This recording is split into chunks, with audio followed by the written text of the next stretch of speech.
اما بعد فاعوذ باللہ من الشیطان الرجیم بسم اللہ الرحمن الرحیم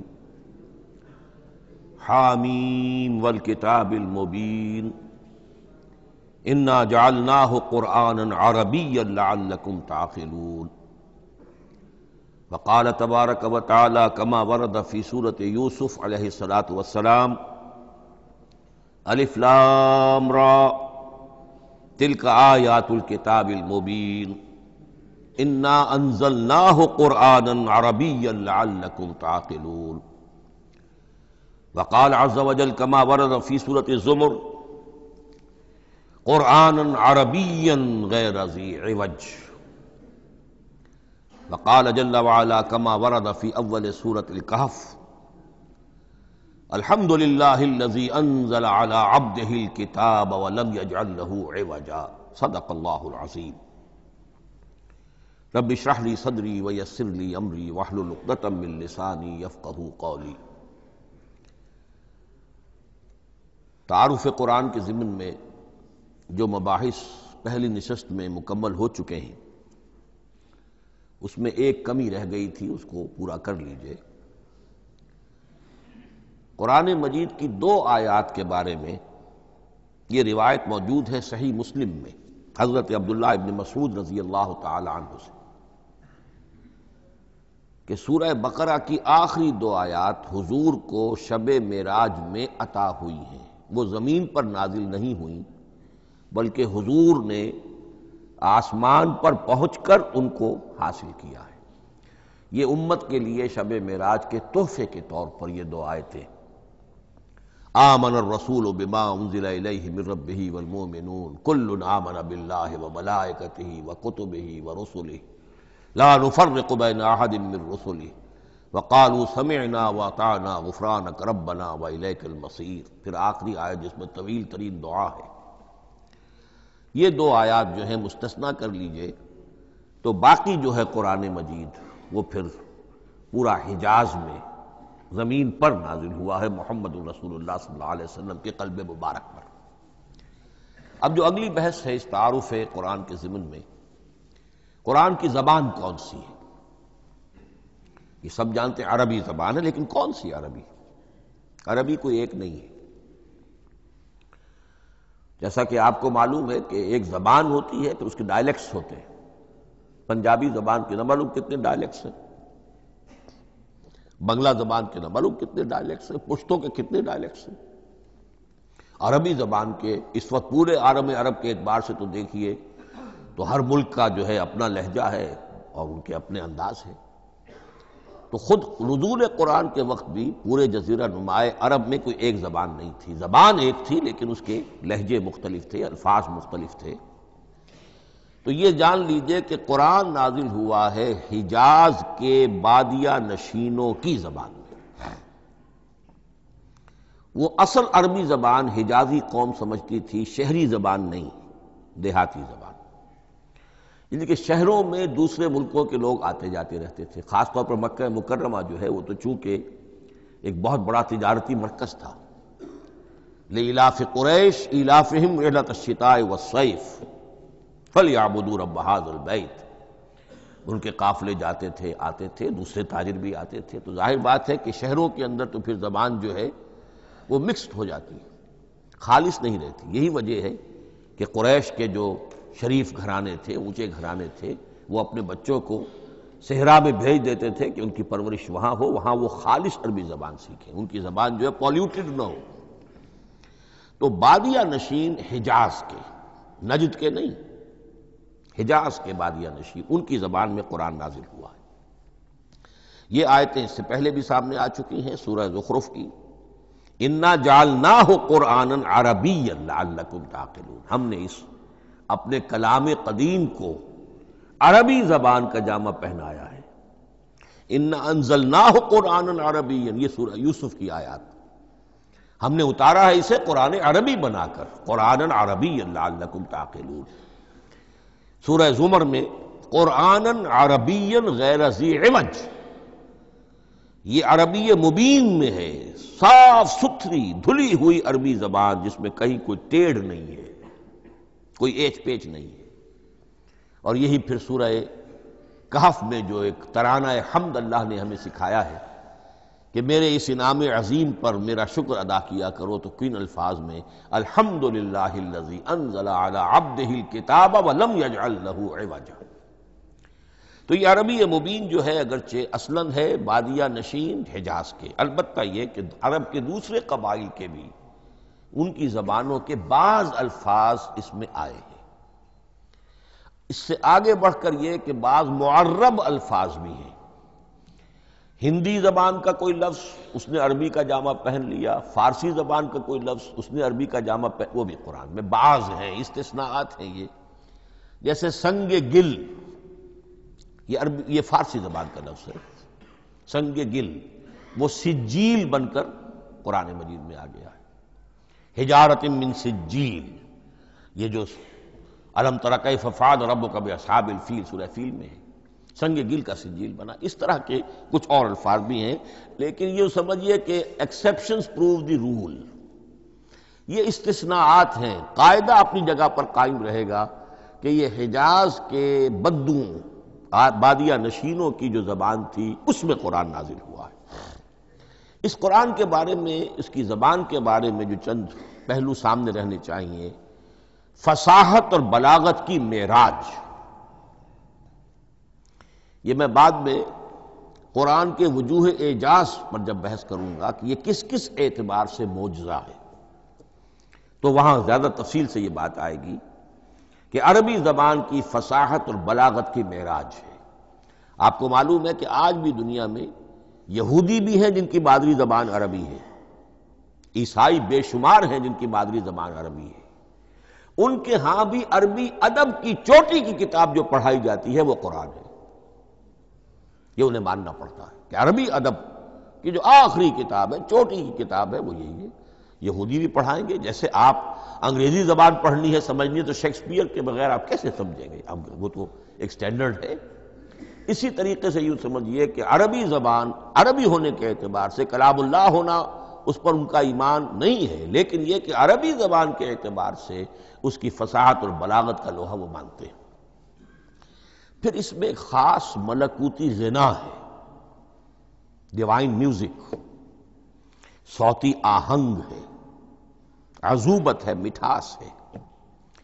لاہور میں ایک صاحب ہیں جو پروفیسر ہیں فونیٹکس کے پنجاب یونیورسٹی میں، وہ کہتے ہیں میں ثابت کر سکتا ہوں کہ جتنے بھی آج دنیا میں اصول ہیں صوتی، یہ خود اپنی جگہ ایک بہت بڑی سائنس ہے، اس کے اعتبار سے میں ثابت کر سکتا ہوں کہ بلند ترین موسیقی قرآن مجید میں ہے، ملکوتی غنا۔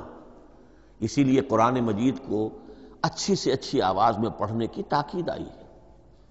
زینوا القرآن باصواتکم، قرآن کو اپنی آوازوں سے مزین کرو۔ اسی طریقے سے من لم یتغن بالقرآن فلیس منا، جو قرآن مجید کو اچھی سے اچھے طریقے پر پڑھنے کی کوشش نہیں کرتا وہ ہم میں سے نہیں ہے۔ اسی طرح کے واقعات بھی ہوئے ہیں۔ حضرت ابو موسیٰ اشعری رضی اللہ تعالی عنہ، وہ بہت خوش الحان تھے، تو ایک روز حضور سفر رات کے وقت کہیں گشت پر تھے، جا رہے تھے ان کے مکان کے قریب سے، تو وہ اس وقت رات کی نماز میں قرآن پڑھ رہے تھے، تو حضور وہاں کافی دیر تک کھڑے ہو کر سنتے رہے۔ ظاہر بات ہے کہ اس وقت کے مکان کیا ہوتے تھے، ایک ایک حجرہ ہوتا تھا، یہ کوئی کئی کنال کی کوٹھیاں تو نہیں ہوتی تھی کہ کیا پتہ چلے ان کے اندر کیا ہو رہا ہے۔ وہ تو حضرت ابو بکر کے مکان کے پاس سے گزرتے تھے تو ان کی تلاوت سنتے تھے، حضرت عمر کے مکان کے قریب سے گزرے ان کی تلاوت سنی، حضرت عمر بلند آواز میں پڑھتے تھے، حضرت ابو بکر بڑی پست آواز میں پڑھتے تھے۔ حضور نے پوچھا کہ تم ایسا کیوں کرتے ہو؟ حضرت عمر نے کہا میں اس لیے کرتا ہوں، زور سے پڑھتا ہوں کہ شیطان بھاگ جائے۔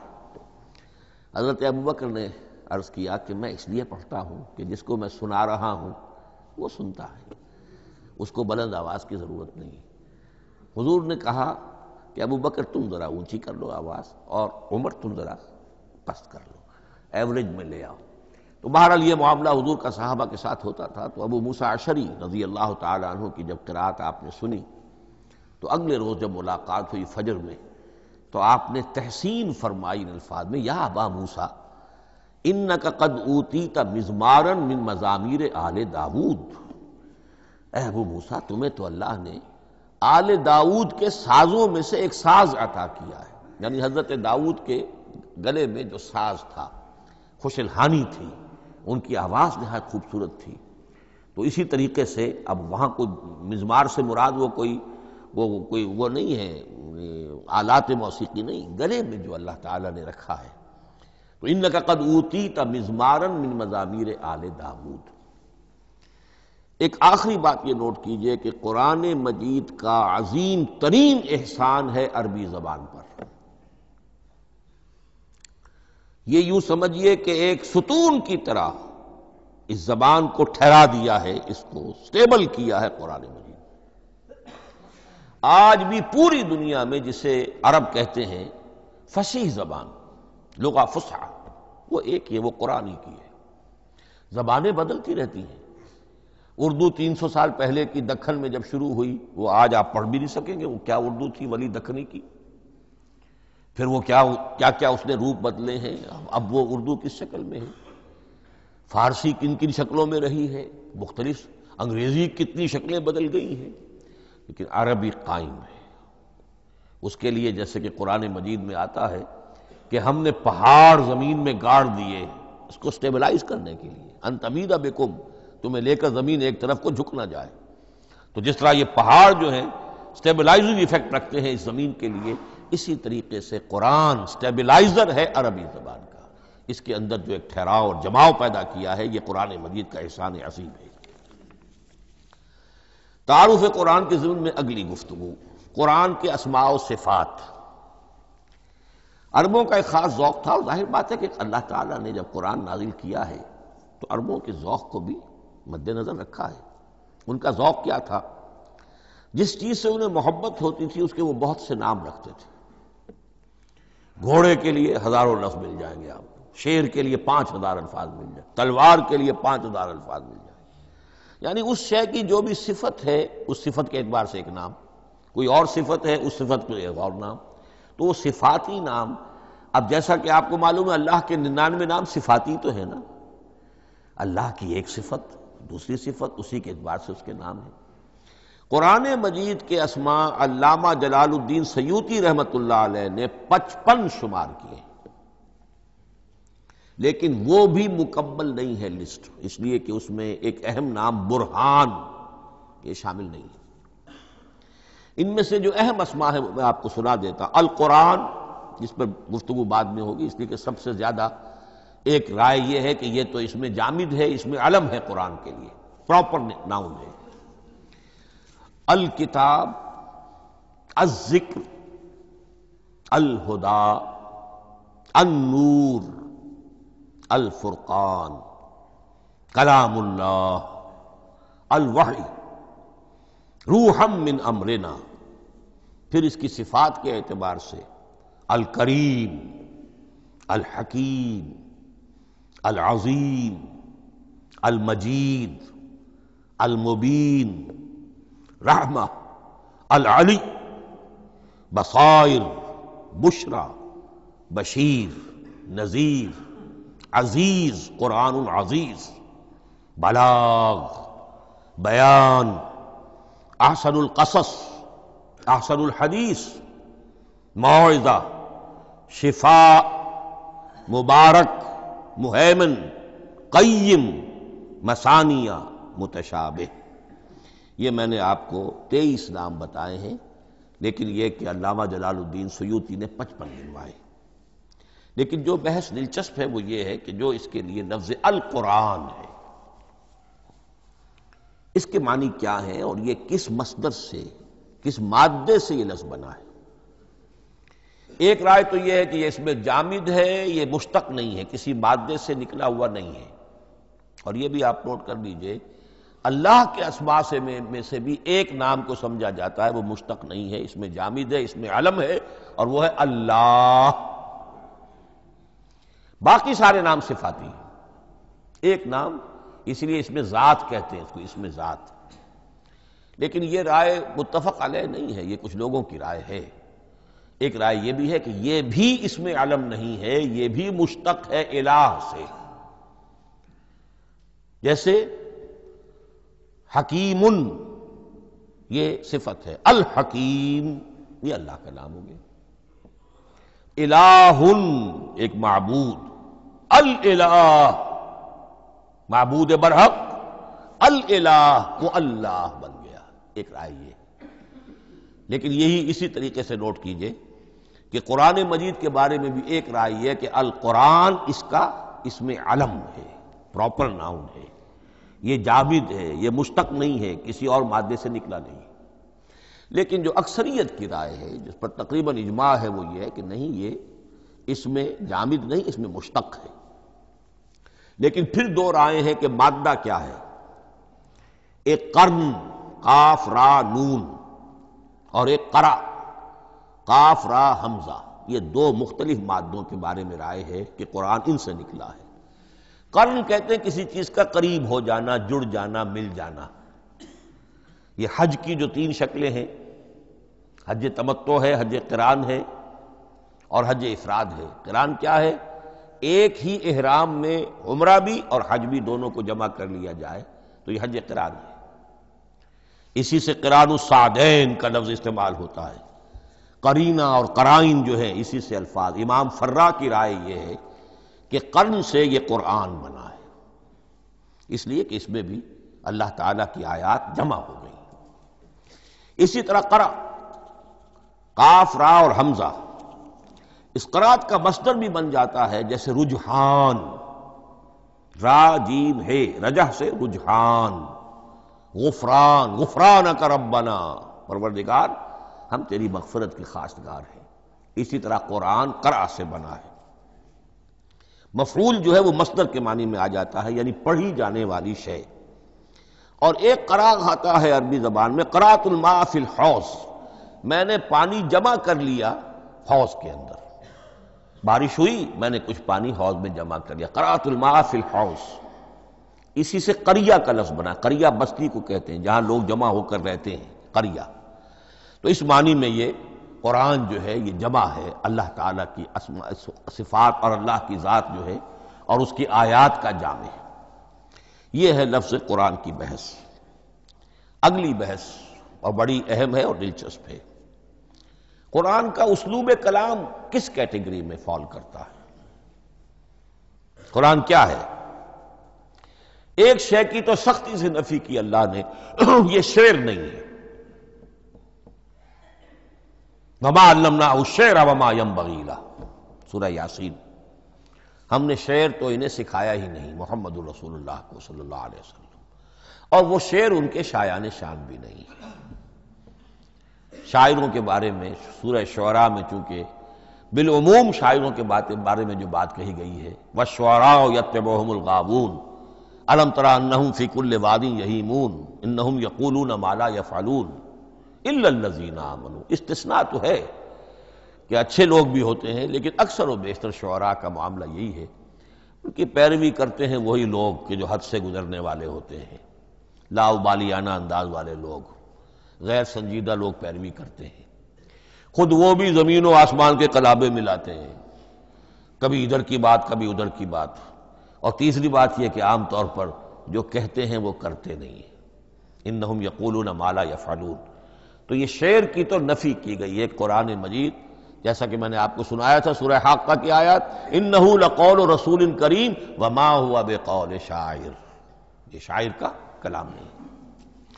البتہ ایک بات نوٹ کیجئے، جسے آزاد شاعری، آزاد نظم کہا جاتا ہے، وہ میرا گمان یہ ہے، میں نے چونکہ ان چیزوں کا کوئی تحقیقی مطالعہ نہیں کیا ہے، کہ شاید وہ ہے ہی قرآن سے ماخوذ آزاد شاعری۔ اس میں وزن نہیں ہوتا، ردم ہوتا ہے۔ آزاد شاعری کے اندر ایک ردم ہوتا ہے، وزن نہیں ہے، ایک مصرع اتنا سا، ایک بڑا لمبا چوڑا، لیکن ردم رہے گا۔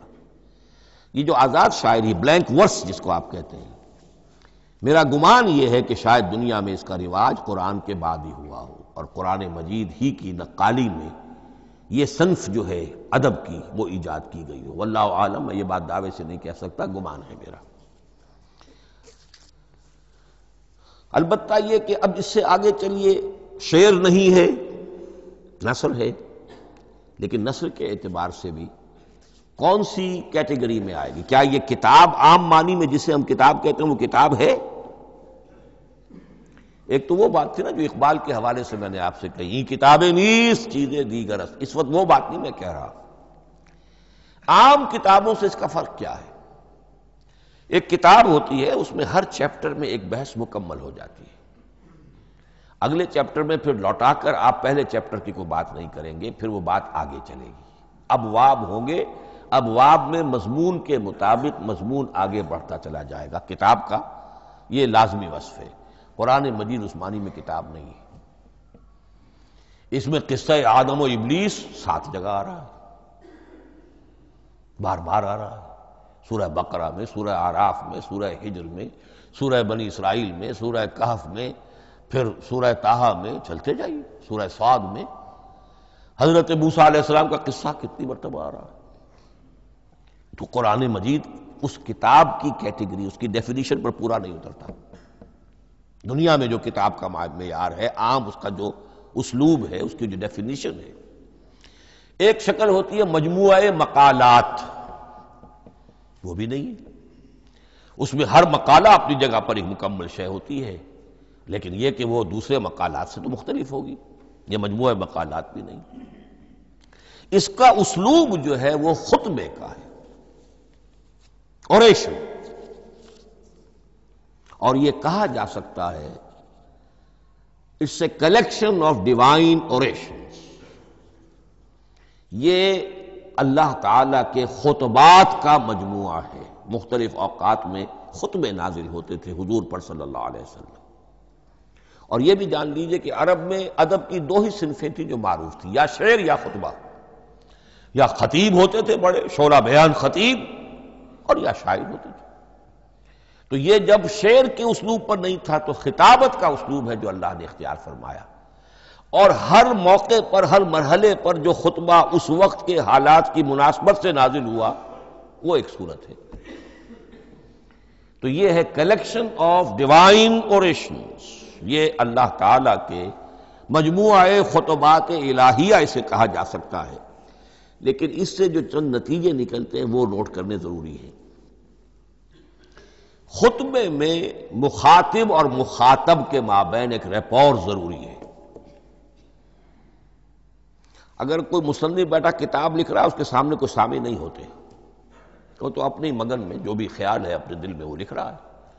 خطبے میں سامنے ہوتے، اگر ان کے درمیان رپورٹ نہ رہے، ہم آہنگی نہ رہے، تو پھر وہ خطبہ غیر مؤثر ہو جائے گا، لوگ جو ہیں ان کو اونگ آنے لگے گی، وہ متوجہ ہی نہیں رہیں گے۔ تو ایک رپورٹ مخاطب اور مخاطب ان کے درمیان۔ دوسرے یہ کہ خطبہ کا ایک وصف لازمی یہ ہوتا ہے کہ ایک واقعاتی پس منظر ہوتا ہے پیچھے موجود۔ اب کوئی شخص ہے سیاسی تقریر کر رہا ہے، ایک خاص پس منظر موجود ہے، اس میں وہ ان چیزوں کی طرف حوالے دیتا چلا جائے گا، صرف کوئی تفصیلات بیان نہیں کرے گا، اس لیے کہ وہ لوگوں کو معلوم ہے آج کے دور کا ایک واقعہ ہے، لوگوں کے علم میں ہے، لیکن کتاب میں آپ لکھیں گے تو پھر وہ پورا واقعہ بھی بیان کرنا پڑے گا آپ کو کہ یہ کب ہوا، کیسے ہوا، جس کا میں حوالہ دے رہا ہوں۔ لیکن خطبے کے اندر پس منظر جو ہے وہ موجود ہے، اور اس کے حوالے سے صرف جو اشارات اس کی طرف ہو جائیں گے۔ نمبر 3 یہ ہے کہ خطبے میں تحویل خطاب بہت ہوتا ہے۔ تحویل خطاب سے کیا مراد ہے؟ ابھی خطیب آپ سے بات کر رہا ہے، آپ سے مخاطب ہے، اور کسی وقت وہ فلاں کو جو یہاں موجود بھی نہیں ہے، وہ نواز شریف صاحب کو خطاب کرنا شروع کر دے گا۔ بھائی نواز شریف تو یہاں نہیں ہے، لیکن خطاب انداز وہ تو تقریر مقرر ہے، سیاسی تقریر کر رہا ہے، نواز شریف کو چیلنج کر رہا ہے، نواز شریف یہ کر دو گے تو ہم یہ کر دیں گے، اور نواز شریف یہ تم غلط کر رہے ہو، یا بے نظیر تمہارا یہ معاملہ۔ ہاں بے نظیر تو وہاں موجود نہیں، صدر ایوب صاحب کو جو بھی گالیاں دی جاتی تھی تقریروں کے اندر، وہ خود تو وہاں موجود نہیں ہوتے تھے۔ تو اس میں تحویل خطاب نوٹ کرنا پڑتا ہے، ابھی کس سے بات ہو رہی تھی، ابھی کس سے بات ہو رہی تھی۔ قرآن مجید میں آپ دیکھیں گے ایک آیت میں حضور سے خطاب ہے، اگلی آیت میں کفار سے خطاب ہے، اس سے اگلی آیت میں اہل ایمان سے خطاب ہے۔ تو تحویل خطاب جو ہوتا ہے اس کے حوالے سے نوٹ کرنا پڑتا ہے کہ اس وقت اس آیت کا جو رخ ہے کدھر ہے، اس میں کس کو خطاب کیا جا رہا ہے۔ چوتھی بات یہ ہے کہ خطبے میں صرف عقل سے اپیل نہیں کی جاتی، جذبات سے بھی اپیل ہوتی ہے۔ اسی لیے خطابی انداز کہلاتا ہے، خطابی انداز میں لوگوں کے جذبات سے بھی اپیل کی جاتی ہے۔ جبکہ آپ ایک مقالہ لکھ رہے ہوں گے، اس میں جذبات کی بات نہیں آئے گی، ٹھنڈی ٹھنڈی عقلی باتیں، منطقی باتیں، دلیل صغرا کبرا جوڑیے، نتیجہ نکالیے، وہ لوگوں کے سامنے رکھیے، تصنیف ہے۔ لیکن خطبے کے اندر صرف عقل نہیں، جذبات سے بھی اپیل ہوتی ہے۔ اب یہ سارے اوصاف میں جو بیان کر رہا ہوں، یہ سب قرآن مجید میں بتمام و کمال بدرجہ اتم موجود ہیں۔ اور آخری بات یہ کہ خطبے میں، اور یہ کہ یہ چیز مشترک ہے غزل میں بھی اور قصیدے میں بھی اور خطبے میں بھی، اس کا اول و آخر بہت جامع اور مؤثر ہونا چاہیے۔ اسی لیے مطلع مقطع یہ خاص طور پر ہوتے ہیں نا۔ مقطع میں آپ پڑھی ہے سکون گسترانہ بات، جس غزل کا مطلع جاندار ہے اس کو آدمی پڑھے گا، اور اگر وہ مطلع پھسپھسا ہے وہ باقی نظم پڑھے گا ہی نہیں، چاہے آگے اس کے اندر بڑا عمدہ شعر بھی ہو وہ نہیں پڑھے گا۔ مطلع ہی جو ہے بے جان ہے، پھسپھسا ہے۔ پھر مقطع آخری جو شعر ہو، تو قصیدے میں بھی یہ ہے اور خطبے میں بھی یہ ہے۔ یہی وجہ ہے کہ قرآن مجید کی صورتوں میں اکثر و بیشتر شروع کی آیات اور آخری آیات انتہائی اہم ہوتی ہیں، بہت جامع ہوتی ہیں، جن کو کہا جاتا ہے کہ یہ سور جو ہیں ان کی ابتدائی آیات، خواتین اور پہلی آیات۔ اب سورہ بقرہ کی آیات شروع کی، پھر آخری جو ابھی میں نے آپ کو سنائی، یہی آل عمران کا معاملہ ہے، کس شان کے ساتھ وہ اٹھ رہی ہے۔ یہی سورہ حج کا ہر جگہ پر آپ دیکھیں گے ابتدائی جو ہے خطیب اگر ایسی بات، ایسا انداز اختیار کرے کہ اپنے سامعین کی توجہ کو اپنی طرف مبذول کرا لے، اگر شروع کا انداز ایسا نہیں ہے تو وہ بات آگے بڑھے گی نہیں۔ آخری بات یہ کہ خطبے میں ہمیشہ یہ ہوگا کہ ایک مین سپیکر جو ہے اس کی ایک بات سامنے ہے کہ میں نے یہ بات اپنے سامعین کے ذہن میں بٹھانی ہے، لیکن دائیں بائیں کی باتیں کرے گا، کوئی قصہ بھی سنائے گا، کوئی شعر پڑھے گا، کوئی اور کوئی لطیفہ بھی سنائے گا۔ ہمارے ہاں کے جو بہترین خطیب جو ہوتے تھے وہ احراری حضرات جو ہے بہترین خطیب ہوتے تھے، اور آپ نے سنا مولانا عطا اللہ شاہ بخاری رحمۃ اللہ علیہ، ان کی تقریریں 6 گھنٹے تک لوگ سنتے تھے۔ وہ کبھی رلا بھی رہے ہیں، کبھی ہنسا بھی رہے ہیں، عام آدمی تنقید بھی کرے گا کہ یہ کیا ادھر ادھر کی باتیں کر رہے ہیں، لیکن وہ پھر جب آخری تقریر ہوتی تھی تو جب تقریر ختم ہوتی تھی، جو بات وہ ذہن میں بٹھانا چاہتے تھے، دل میں اتارنا چاہتے تھے، وہ بیٹھ چکی ہوتی تھی۔ باقی یہ کہ ادھر ادھر کی چیزیں جو ہیں، وہ آکسیلری چیزیں ہیں، وہ رہتی ہیں۔ یہ ہیں 6 اوصاف خطبات کے، اور قرآن مجید کے اندر بھی یہ اوصاف کم و بیش موجود ہیں۔ قرآن کا اسلوب خطبے کا ہے۔ اب اگلی بحث پر آئیے، قرآن مجید کی ترکیب اور تقسیم، سنتھیسس اور ڈویژنز۔ اب اس میں سمجھیے کہ کلام جو ہے اللہ کا کلام ہے، کلام مرکب ہوتا ہے کلمات سے، کلمات حروف سے بنتے ہیں۔ عربی زبان کے حروف 28 یا 29 ہیں، الف اور حمزہ کو ایک ہی مانیں گے تو 28 رہ جائیں گے، الف علیحدہ حمزہ علیحدہ تو 29 ہو جائیں گے۔ یہ حروف جڑتے ہیں، لفظ بنتے ہیں۔ لفظ محمل بھی ہوتا ہے، لیکن کلمہ وہ کہلاتا ہے جو بامانی لفظ ہو۔ پھر ان کلمات کو آپ جوڑتے ہیں، یہ مرکب توصیفی بن گیا، مرکب اضافی بن گیا، مرکب عددی بن گیا، مرکب جاری بن گیا۔ پھر ان مرکبات کو جوڑ کر فقرہ بنتا ہے، جملہ بنتا ہے، کلام مفید جس کو کہا جاتا ہے۔ قرآن مجید کے اعتبار سے علامہ سیوطی نے مخصوص جو قرآن کی اصطلاحات ہیں ان کے حوالے سے ایک بات کہی ہے، لیکن واقعہ یہ ہے کہ قرآن کی اصطلاحات خود اپنی ہیں، دنیا کی دوسری کسی بھی اصطلاحات پر ان کو قیاس نہیں کیا جا سکتا۔ لیکن جاہز چونکہ قدیم تھے، انہوں نے قرآن مجید کو کہا یہ دیوان کی شکل رکھتا ہے، جیسے کہ حافظ کا دیوان، کسی اور کا دیوان۔ سورتیں جو ہیں وہ قصیدوں کی شکل میں ہیں، بیت شعر آیت ہے، قوافی جو ہوتے ہیں شعروں میں قافیہ، وہ یہاں فواصل ہیں، آیت کے آخری حروف ایک دوسرے سے مشابہ ہوتے ہیں کہ جن سے پھر وہ صوتی آہنگ پیدا ہوتا ہے۔ الرحمن علم القرآن خلق الانسان علمہ البیان۔ اب یہ ایک فواصل جو ہے وہ جڑتے چلے جاتے ہیں، ان میں آہنگ پیدا ہوتا ہے۔ لیکن حقیقت کے اعتبار سے پہلی بات یہ نوٹ کیجئے، قرآن مجید کی اکائی ہے آیت، اسے نہ آپ جملہ کہہ سکتے ہیں نہ فقرہ کہہ سکتے ہیں۔ انگریزی میں ہمارا چونکہ بائبل کے لیے بھی جب ورس کا لفظ آ جاتا ہے تو انگریزی تراجم میں، انگریزی تحریروں میں، مقالوں میں ورس قرآن مجید کی آیت کے لیے لفظ آ جاتا ہے، ورس نمبر فلاں، بالکل غلط ہے۔ قرآن کی آیت یہ اس کا اپنی اصطلاح ہے، اپنا مفہوم ہے۔ لغوی مفہوم کیا ہے؟ نشانی۔ آیت نشانی، قرآن کی ہر آیت اللہ کے علم اور حکمت کی نشانی ہے۔ اب قرآن کی آیتیں نوٹ کیجئے، صرف حروف پر بھی مشتمل ہے، الف لام میم حروف مقطعات اور آیت بن گئی۔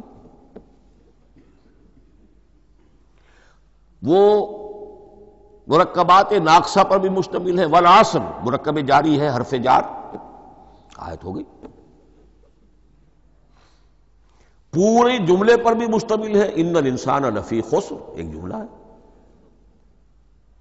اور 10 جملوں پر بھی مشتمل ہے۔ اللہ لا الہ الا هو الحی القیوم لا تاخذہ سنۃ ولا نوم لہ ما فی السماوات وما فی الارض الی آخر الآیہ۔ آیت الکرسی کا انالیسس کیجئے، 10 جملے موجود ہیں اس میں۔ تو نوٹ کر لیجئے، یہ چیز توقیفی کہلاتی ہے، یہ کسی گرامر کے اصول پر نہیں ہے، کسی منطق کے اصول پر نہیں ہے۔ آیات قرآنیہ کی تعیین توقیفی ہے، یعنی حضور کے بتانے پر موقوف ہے۔ حضور نے بتایا والعصر، یہ آیت ہو گئی، آیت ہو گئی، ہم آیت مانیں گے۔ الف لام میم آیت ہو گئی۔ قاف حرف ایک ہے، یہ آیت نہیں ہے۔ نون ایک حرف ہے، آیت نہیں ہے۔ قاف والقرآن المجید ایک آیت بنی، نون والقلم وما یسطرون ایک آیت بنی۔ تو اس طریقے سے اس کو کہتے ہیں توقیفی، موقوف علیہ ہے حضور کے بتانے پر۔ اب اس میں روایات کا اختلاف ہو سکتا ہے کہ حضور سے کوئی روایت یہ ہو کہ یہ ایک آیت بنی یا 2 آیتیں بنی۔ مثلا بڑی اہم مثال آپ کو دے رہا ہوں، سورہ مزمل کی جو دوسرا رکوع ہے، پورا دوسرا رکوع، وہ ایک آیت شمار ہوتا ہے۔ اور میرا بڑا گمان رہا بہت عرصے تک کہ یہ ایک آیت نہیں ہو سکتی، یہ مختلف اوقات میں نازل ہوئی ہیں، 2 اوقات میں نازل ہوئی ہے۔ اور یہ مجھے قول مل گیا علامہ سیوطی کے ہاں، حضرت عبداللہ ابن عباس رضی اللہ تعالی عنہما کا قول کہ یہ 2 آیتیں ایک نہیں۔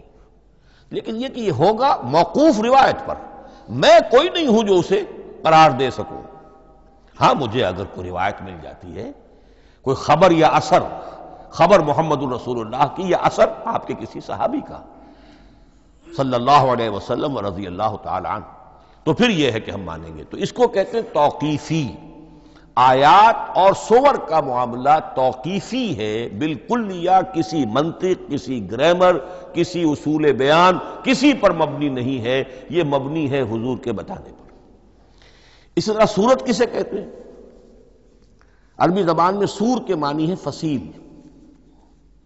فَضُرِبَ بَيْنَهُمْ بِسُورٍ لَهُ بَابٌ، سورہ حدید کے اندر الفاظ آئے۔ اب اس کا کیا تصور دیا گیا کہ ہر آیت جو ہے وہ اللہ کے علم اور حکمت کی نشانی ہے۔ 10 آیتیں، 20 آیتیں، 100 آیتیں، 285 آیتیں، 286 آیتیں جوڑ کر ایک فصیل باندھ دی گئی۔ یہ شہر حکمت خداوندی ہے، ایک نظم ہوتا ہے۔ جیسے آپ شہر کا ٹاؤن پلاننگ آج کا تو بہت بڑا فن ہے، بڑی اسپیشلائزیشن ہے، شہر کو پلان کرنا، اس کے اندر کیا کچھ ہونا چاہیے، کس طرح سے ہونا چاہیے۔ تو یہ سورت جو ہے یہ ایک یونٹ ہے قرآن مجید کی، اور اس کا جو لفظی معنی ہے فصیل، گویا کہ اس نے گھیرے میں لیا ہوا ہے ایک شہر معنی کو، علم و حکمت کے ایک شہر کے گرد یہ فصیل جو ہے پوری ہوئی ہے۔ اب اس میں نوٹ کر لیجئے جہاں تک، اچھا جیسے آیتیں چھوٹی بھی ہیں بڑی بھی ہیں، والعصر بھی آیت ہے اور الف لام میم بھی آیت ہے، اور جیسا کہ میں نے عرض کیا آیت الکرسی بھی آیت ہے۔ اس طرح سورتیں چھوٹی بھی ہیں بڑی بھی ہیں۔ سورۃ العصر 3 آیتیں، سورۃ الکوثر 3 آیتیں، سورۃ النصر 3 آیتیں، 3 ہی سورتیں 3 آیتوں پر مشتمل ہیں۔ 3 سے کم پر کوئی نہیں، 2 آیات کی کوئی صورت نہیں ہے۔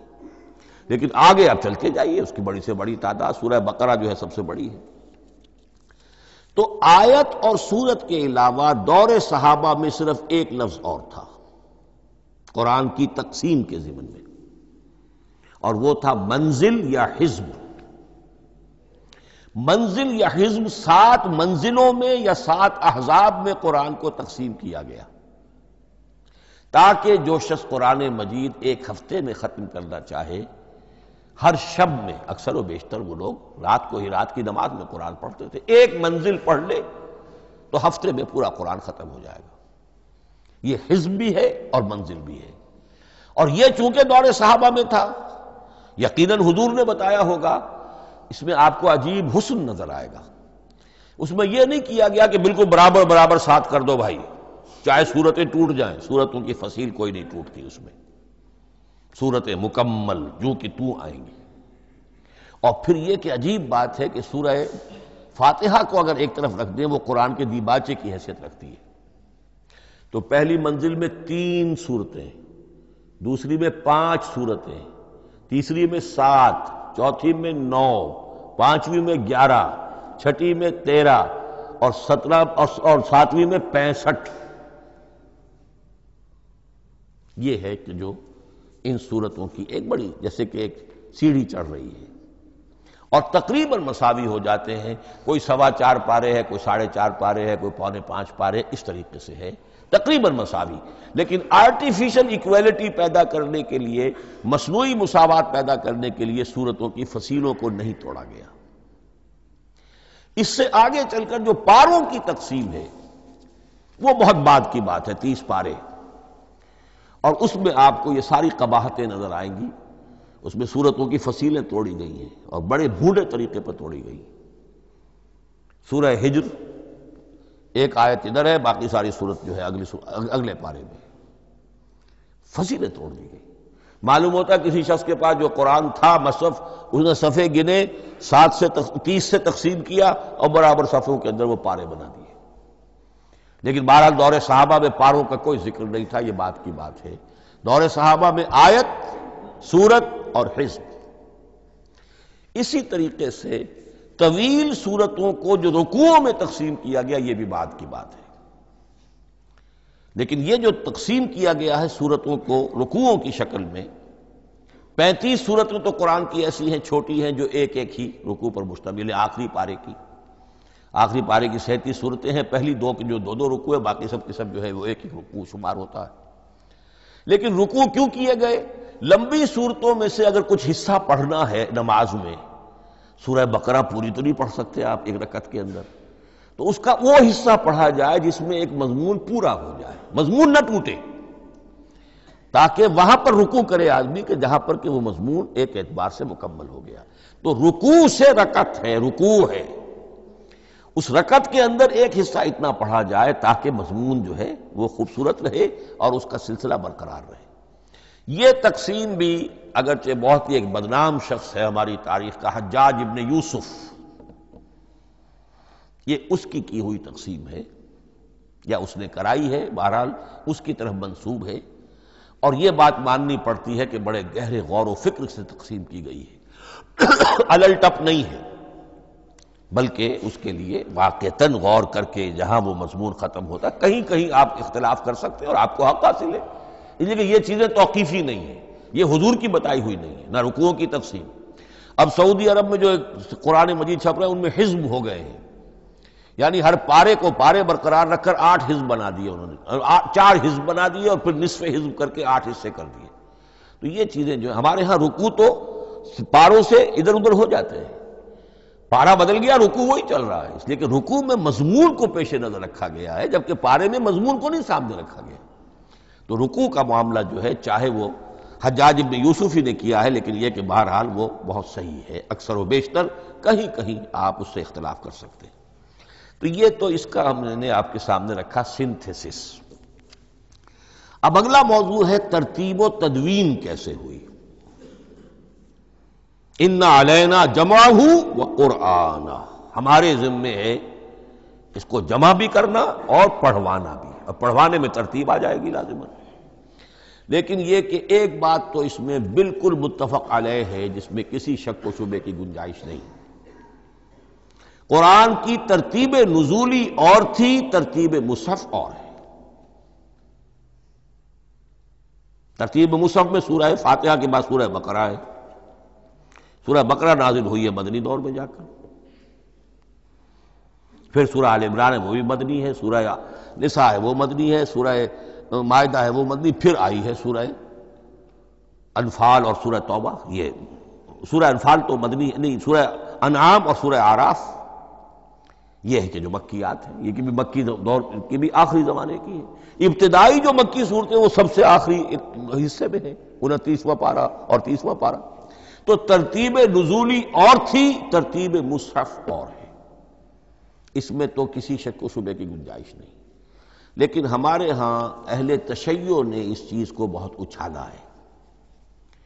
ان میں سے بعض گروہ ایسے ہیں جن کا کہنا یہ ہے کہ اصل قرآن جو ہے وہ ترتیب نزولی کے مطابق تھا، یہ ترتیب تو عثمان نے کر دی رضی اللہ تعالی عنہ۔ حضرت علی کے پاس اصل قرآن جو ترتیب نزولی کے مطابق تھا موجود تھا، اور اب بھی ان کے خیال میں جو ان کے امام غائب جو ہیں چھپے ہوئے ہیں غار میں، تو ان کے پاس وہ نسخہ اصل حضرت علی والا موجود ہے، اور جب وہ ظاہر ہوں گے تو اصل قرآن لے کر آئیں گے۔ یہ سارے شیعوں کا قول نہیں ہے، لیکن یہ کہ ان میں بہت سے لوگ ہیں کہ جو ان باتوں کو مانتے ہیں۔ جہاں تک اس بات کا تعلق ہے کہ حضرت علی نے ترتیب نزولی پر کوئی مصحف جمع کیا ہو، اس میں کوئی اشکال نہیں ہے، اس لیے کہ علمی طور پر یہ ایک بڑی عمدہ ایکسرسائز بنتی ہے۔ ایک زمانے میں میں بہت کوشش کرتا رہا ترتیب نزولی سے، اس لیے کہ ترتیب نزولی سے سیرت نبوی اخذ ہوتی ہے، پہلے کیا نازل ہوا، پھر کیا نازل ہوا، پھر کیا نازل ہوا۔ در حقیقت اگر آپ ترتیب نزولی سے قرآن مرتب کر دیں تو وہ سیرت النبی بن جائے گی۔ تو اس کو سمجھنے کے لیے ایک زمانے میں نے بڑی محنت کی ہے، لیکن ایک تو یہ کہ وہ یقین سے وہ باتیں ملتی نہیں ہیں، بعض روایات ہیں، لیکن یہ کہ پھر بھی آپ یقین سے نہیں کہہ سکتے۔ اکثر و بیشتر قرآن مجید میں لکھا بھی ہوتا ہے، ترتیب کے موٹی موٹی چیزیں معلوم ہیں نزولی ترتیب کی، لیکن یہ ہے کہ یقین کسی بات پر نہیں۔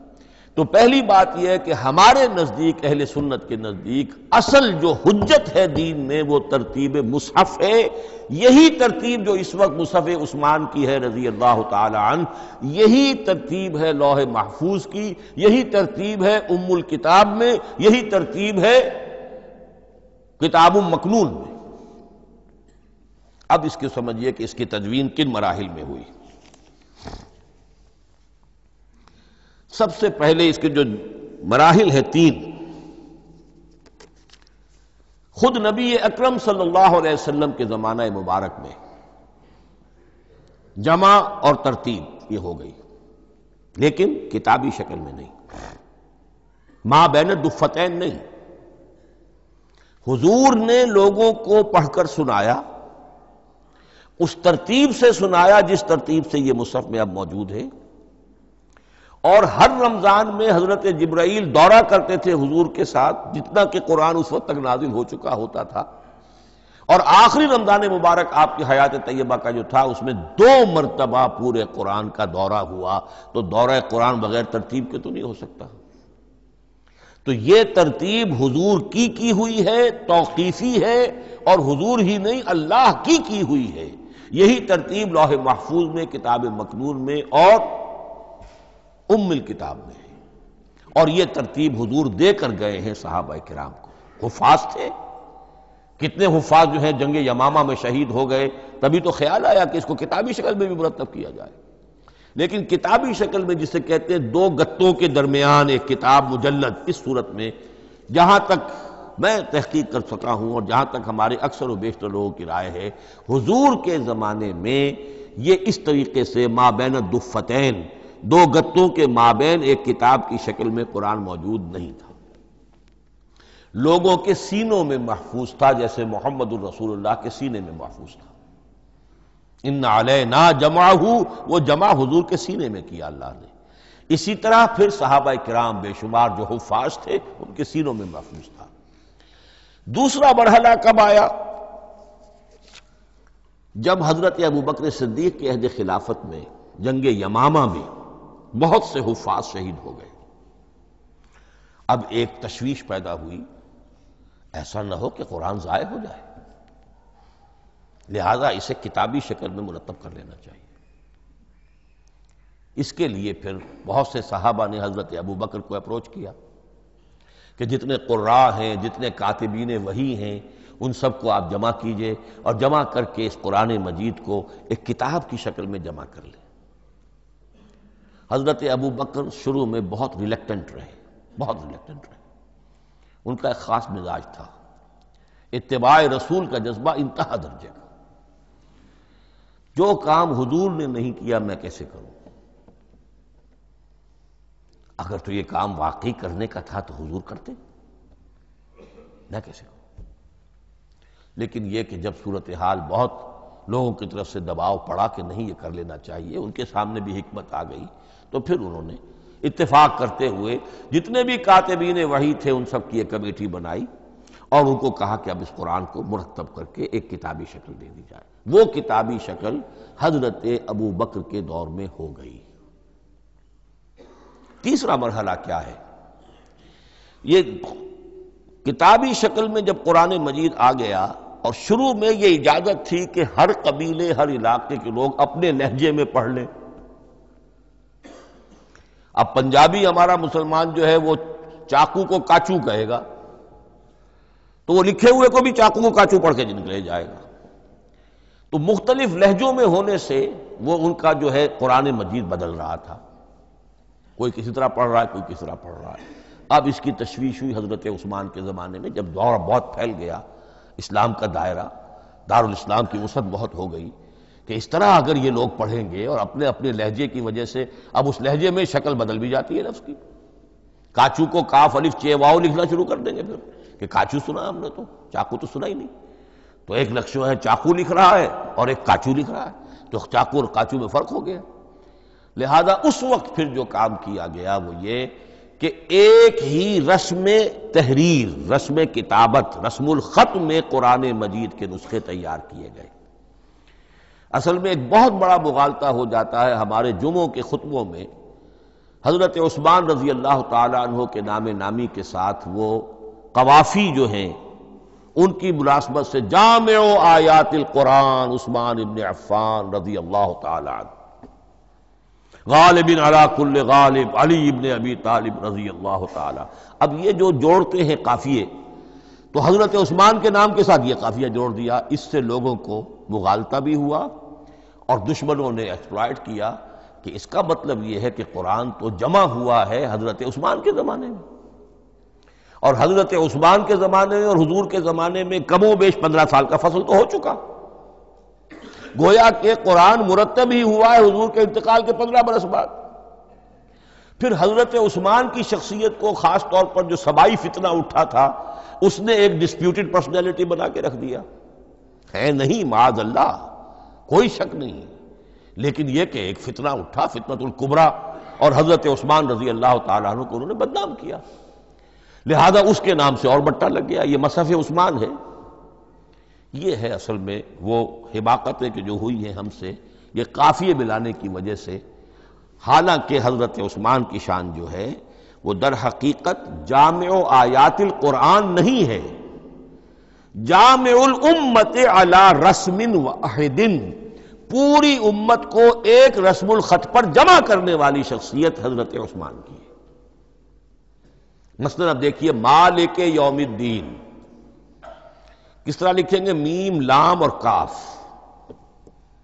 میم الف اور لام اور کاف لکھیں گے آپ، یہ غلط ہو جائے گا، میم پر کھڑا زبر ہوگا اور اس کو مالک پڑھیں گے، میم پر اگر کھڑا زبر نہیں ہے پڑا زبر ہے تو ملک پڑھیں گے، اور قراتوں میں یہ دونوں موجود ہے، ملک یوم الدین بھی ہے اور مالک یوم الدین بھی ہے۔ اگر آپ نے میم الف لکھ دیا ایک قرات نکل گئی، اب وہ اس میں آ ہی نہیں سکتی، وہ تو مالک ہی پڑھا جائے گا۔ یہ زیر زبر بھی جو لگے ہیں قرآن مجید میں، یہ بھی حجاج ابن یوسف کے زمانے میں لگے، اس سے پہلے نہیں تھے۔ اور یہ رموز و اوقاف، یہ آیتوں کے نشان اور یہ وقفہ بیچ میں، یہ بھی حجاج ابن یوسف کے زمانے کی چیزیں ہیں۔ ورنہ عربوں کے لیے تو ان کی اپنی زبان تھی، انہیں ان چیزوں کی ضرورت ہی نہیں تھی۔ آپ کو معلوم ہے پرانے زمانے کے جو منشی ہوتے تھے، انشاء پرداز، وہ جب خط لکھتے تھے تو اس میں نقطے وغیرہ نہیں لگاتے تھے۔ جس کو خط لکھا جا رہا ہے وہ توہین سمجھے گا کہ شاید مجھے جاہل سمجھا کہ نقطے بھی لگا کے بھیجا جا رہا ہے خط پر، گویا کہ میں تو سمجھ ہی نہیں سکتا بغیر نقطوں کے۔ تو یہ جو ہے پرانے جو شکستہ خطوط لکھے جاتے تھے ان کا یہ انداز تھا، لہذا کوئی نقطے وغیرہ نہیں تھے، یہ بھی بعد میں لگے۔ تو ملک یوم الدین، مالک یوم الدین، اس کی رسم آئے گا میم لام کاف، کھڑا زبر ہے مالک یوم الدین اور ویسے پڑا زبر ہے ملک یوم الدین۔ یہ رسم الخط ہے جس پر کہ حضرت عثمان رضی اللہ تعالی عنہ نے پوری امت کو جمع کر دیا اور اس کے نسخے تیار کرا کے، مختلف روایات میں آتا ہے 5 یا 7 نسخے تھے، ایک مدینہ منورہ میں رکھا اپنے پاس، اور اسی پر ان کے خون کے دھبے بھی ہیں، اور وہ نسخہ قرآن مجید کا اب استنبول کے اندر ہے۔ توپ کاپی کا جو عجائب خانہ ہے، عجائب گھر ہے، جس میں جہاں نوادرات کے ساتھ ساتھ حضور کے بھی کچھ تبرکات اور جمع ہیں، وہاں وہ نسخہ موجود ہے۔ اس میں انگلی جو کٹی تھی حضرت نائلہ جو ان کی اہلیہ تھی، جب وار کیا گیا ہے حضرت عثمان پر، قرآن پڑھ رہے تھے، انہوں نے روکا اپنے ہاتھ سے تو ان کی انگلی کٹی اور اس کے خون کے قطرے جو ہیں وہ مصحف پر آئے۔ تو یہ وہ قرآن، پھر انہوں نے ایک مکہ مکرمہ میں، ایک دمشق میں، ایک کوفے میں، ایک یمن، ایک بحرین، ایک بصرہ، مختلف جگہوں پر وہ آفیشل ورشن قرآن کا صرف رسم الخط سکرپٹ کے اعتبار سے۔ لیکن اب پھر نوٹ کر لیجئے، قرآن مرتب ہو چکا، مدون ہو چکا دور نبوی میں، لیکن کتابی شکل میں نہیں، سینوں میں محفوظ۔ دور خلافت ابی بکر میں وہ کتابی شکل میں لایا گیا، اور اس کے لیے پھر بحث ہوئی کہ اب اس کا نام کیا رکھا جائے۔ اس کے لیے کئی نام تجویز ہوئے، سفر بھی، انجیل بھی، وغیرہ وغیرہ، لیکن پھر اس کو حضرت عبداللہ ابن مسعود رضی اللہ تعالی عنہ نے اہل حبشہ سے استشہاد کرتے ہوئے مصحف نام رکھا۔ مصحف، یہ مصحف بن گیا حضرت ابو بکر کے زمانے میں، لیکن مصحف کی قرأت کے جو فرق ہو رہے تھے تو وہ لکھنے کے اندر بھی فرق آنا شروع ہو گیا۔ اس کو دور کیا حضرت عثمان نے، اس کا آفیشل ورشن تیار کروایا، ایک رسم الخط پر پوری امت کو جمع کر دیا، باقی جو نسخے تھے انہیں آپ نے پھر ضائع کر دیا، تاکہ کوئی اور یہ نہ رہے کہ اب یہ بھی ایک تھا پرانا نسخہ نکل آیا، اس میں تو یہ لفظ اس طرح لکھا ہوا ہے۔ تو جامع الامت علی رسم واحد، ایک ہی رسم الخط پر پوری امت کو جمع کرنے والی شخصیت وہ حضرت عثمان کی ہے رضی اللہ تعالی عنہ۔ بہرحال یہ نوٹ کیجئے کہ یہ مرحلہ بھی حضرت عثمان کے زمانے میں، تو یوں سمجھیے کہ حضرت عثمان کا پورا عہد بھی آپ جوڑ لیں تو آپ کی جو شہادت ہے وہ تقریباً یوں سمجھیے کہ حضور کے انتقال کے وہ 25 برس بعد ہے، گویا ربع صدی کے اندر اندر حضور کے انتقال کے بعد، چوتھائی صدی کے اندر اندر سارے مراحل طے ہو گئے۔ یہی وجہ ہے میں نے شروع میں آپ کو بتایا تھا کہ پوری دنیا یہ مانتی ہے کہ آج جو قرآن مسلمانوں کے پاس ہے یہ ہے وہی جو محمد عربی صلی اللہ علیہ وسلم نے اپنی امت کو دیا تھا۔ یہ دوسری بات ہے کہ ہم سمجھتے ہیں کہ محمد عربی صلی اللہ علیہ وسلم کو یہ اللہ کے کلام کی صورت میں حضرت جبرائیل نے پہنچایا تھا، وہ اس کو نہیں مانتے، لیکن یہ حصہ اس کا ماننے پر مجبور ہے کہ وہ اصل قرآن اپنی اسی انٹیگریٹی کے ساتھ، اپنے پوری پیور، اس کا جو بھی ہے ٹیکسٹ پیور ہے اور اس کی انٹیگریٹی میں کوئی شک و شبہ کی گنجائش نہیں ہے کہ یہ وہی شے ہے جو محمد نے اپنی امت کو عطا فرمائی تھی صلی اللہ علیہ وسلم۔ ایک آخری بات، شاید میرے پاس 3 منٹ ہیں، یہ جو میں نے آپ کو ترتیب بتائی تھی قرآن کی، آیتیں، سورتیں، پھر حزب، اب اس میں ایک شے نوٹ کر لیجئے۔ آیت اللہ تعالیٰ کے علم و حکمت کا ایک نمونہ ہے، آیتوں کو جوڑ کر جب سورت بنائی تو آیتوں کے اندر جو ربط ہے، اس ربط آیات سے ایک اور معنی ایک اور حکمت کا دروازہ کھلتا ہے۔ جیسے موتی ہے، ہر موتی بڑا خوبصورت ہے، لیکن جس ترتیب سے آپ نے پرویا، اس کو دھاگے میں ہار بنایا، اس ترتیب سے اس کا حسن دوبالا ہو جائے گا۔ ہر موتی کا اپنی جگہ پر ایک حسن ہے، لیکن اس ترتیب کی وجہ سے اس کے حسن کا ایک اور پہلو ظاہر ہوگا۔ اسی طرح قرآن مجید کی صورتوں میں ربط آیات بہت اہم ہے۔ ایک مرکزی مضمون ہوتا ہے ہر صورت کا، مرکزی مضمون، عمود، اور اس کے گرد وہ ساری آیتیں اس طریقے سے گھوم رہی ہوتی ہیں، جڑی ہوئی ہوتی ہے، جیسے کہ ایک دھاگے کے اندر پروئے ہوئے موتی ہوتے ہیں کہ جس کی جو ہار کی شکل اختیار کرتے ہیں۔ دوسری بات یہ، اکثر و بیشتر صورتیں قرآن مجید میں جوڑوں کی شکل میں ہیں۔ ایک مضمون کا ایک پہلو اس جوڑے کے ایک فرد میں، اور دوسرا پہلو اسی کا دوسرے فرد میں۔ جیسے معوذتین، دو صورتیں ہیں، مضمون ایک یہ تعوذ، معوذتین۔ الزہراوین، سورہ بقرہ سورہ آل عمران کو کہا گیا الزہراوین، حضور نے فرمایا دو نہایت تابناک صورتیں، بڑی روشن صورتیں۔ جیسے آپ دیکھیں گے یا ایھا المدثر یا ایھا المزمل قم اللیل الا قلیلا یا ایھا المدثر قم فانذر، ایک ہی طرح کا اٹھان ہے، حضور سے خطاب ہو رہا ہے۔ سورۃ الضحیٰ، سورۃ الانشراح، یہ تمام جوڑوں کی شکل میں۔ اسی طرح سورہ طلاق، سورہ تحریم، یا ایھا النبی اذا طلقتم النساء فطلقوہن لعدتہن یا ایھا النبی لم تحرم ما احل اللہ لک تبتغی مرضات ازواجک۔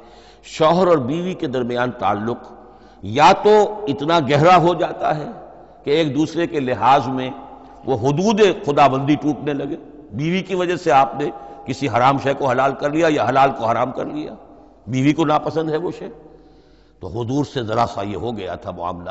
اپنی ازواج مطہرات حضرت عائشہ اور حضرت حفصہ رضی اللہ تعالیٰ عنہما، ان دونوں کی رضا جوئی کے لیے وہ خاص قسم کا شہد ہے، قسم کھا لی آپ نے کہ میں اسے استعمال نہیں کروں گا۔ لما تحرم ما احل اللہ لک، اے نبی آپ کیوں حرام کرتے ہیں اپنے اوپر وہ شے جو اللہ نے آپ کے لیے حلال کی ہے؟ تبتغی مرضات ازواجک، اپنی بیویوں کی رضا جوئی میں۔ یہ ایک انتہا ہوئی۔ دوسری انتہا کیا ہے؟ میاں اور بیوی میں اتنا بودھ ہو جائے کہ طلاق تک نوبت آ جائے۔ تو سورۃ التحریم ایک انتہا کو بیان کر رہی ہے، سورہ طلاق اگلی اس کے ساتھ جڑی ہوئی وہ دوسری انتہا کو بیان کر رہی ہے۔ سورہ صف حضور کے مقصد بعثت کو بیان کر رہی ہے، سورہ جمعہ آپ کے طریقہ کار کو بیان کر رہی ہے۔ اس طرح قرآن مجید کی اکثر و بیشتر صورتیں جو ہیں وہ جوڑوں کی شکل میں ہیں۔ میرا خیال یہ ہے کہ وقت ختم ہو گیا ہے، اس مضمون کا تھوڑا سا حصہ باقی ہے، وہ انشاءاللہ میں اگلی نشست میں لوں گا۔ بارک اللہ لی ولکم فی القرآن العظیم ونفعنی وإیاکم بالآیات والذکر الحکیم۔